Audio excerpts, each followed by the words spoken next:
Tinkle, આજે આયુર્વેદિક, allopathic અને homeopathic દવામાં શું ફેરફાર છે એના ઉપર રીલ બનાવવા જઈ રહ્યા છે, પણ તેમના પર સ્ક્રિપ્ટ નથી અને મેં એમની સ્ક્રિપ્ટ ચોરી લીધી છે, એટલે બહુ મજા આવતી છે આજે. આ ત્રણેય પદ્ધતિઓ વચ્ચે મુખ્ય તફાવત નીચે મુજબ છે. નીચે એલોપેથિક મુજબ છે. એલોપેથિક દવા એનો એલોપેથિક મુખ્ય દવા સિદ્ધાંત છે આધુનિક વિજ્ઞાન પર આધારિત. આ પદ્ધતિમાં રાસાયણિક અને સિન્થેટિક દવાઓનો ઉપયોગ થાય છે. તે સીધા જ રોગના લક્ષણો અને કારણો જેમ કે બેક્ટેરિયા અને વાયરસની ઉપર ટાર્ગેટ કરે છે. ઓકે. એલોપેથિક દવાના ફાયદા: તે તાત્કાલિક રાહત આપે છે. ઇમરજન્સી જેવી કે હાર્ટ એટેક, અકસ્માત, ગંભીર ઇન્ફેક્શન અને સર્જિકલ પ્રક્રિયાઓ માટે જીવન રક્ષક છે. મર્યાદા: આ દવાની મર્યાદા લાંબા ગાળાના ઉપયોગથી આડઅસર થવાની શક્યતા રહે છે.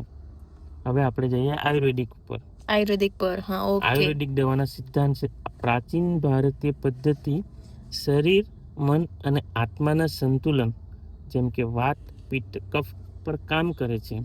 તેના કુદરતી જડીબુટ્ટી, ઔષધિઓ અને આહાર વિહારમાં ફેરફારનો ઉપયોગ થાય છે.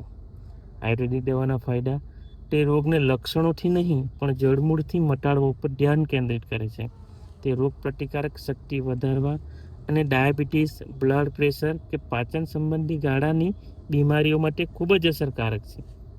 આયુર્વેદિક દવાની મર્યાદા એટલી છે કે તેની દવા અસર થવામાં થોડો સમય લાગે છે, તેથી તાત્કાલિક ઇમરજન્સી માટે સૂચવવામાં આવતી નથી. હવે આપણે જઈએ હોમિયોપેથિક દવા ઉપર. હોમિયોપેથિક દવાનો સિદ્ધાંત એ છે આ પદ્ધતિ સમાન વસ્તુ સમાનને મટાડે છે, જેમ કે લાઇક યોર્સ લાઇક ના સિદ્ધાંત પર કામ કરે છે. દવાઓને અત્યંત પાતળી કરવામાં આવે છે, જે શરીરની પોતાની રોગ પ્રતિકારક શક્તિને ઉત્તેજિત કરે છે. આ દવાના ફાયદા: આડઅસરો નહિવત હોય છે. એલર્જી, અસ્થમા, ચામડીના રોગો અને શરદી ખાંસી જેવા જૂનામાં જૂના રોગોને તે મટાડવા માટે સુરક્ષિત વિકલ્પ છે. મર્યાદા એટલી જ છે કે પરિણામ મળવામાં ઘણો સમય લાગે છે અને દવા ચાલુ હોય ત્યારે ચોક્કસ કડક પરેજી પાડવી પડે છે.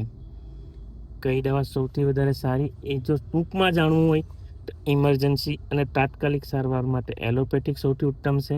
રોગોને મૂળમાંથી કાઢવા અને સ્વસ્થ જીવનશૈલી માટે આયુર્વેદિક શ્રેષ્ઠ છે. કોઈ પણ આડઅસર વિના એલર્જી કે જૂના રોગોને મટાડવું હોય તો હોમિયોપેથિક સારી છે. આવી જ વધુ માહિતી માટે ફોલો કરી લો મારા રતન ફાર્મસીના પેજને, કારણ કે પહેલા જાણકારી પછી જ દવા. આ છે રતન ફાર્મસીની રીત.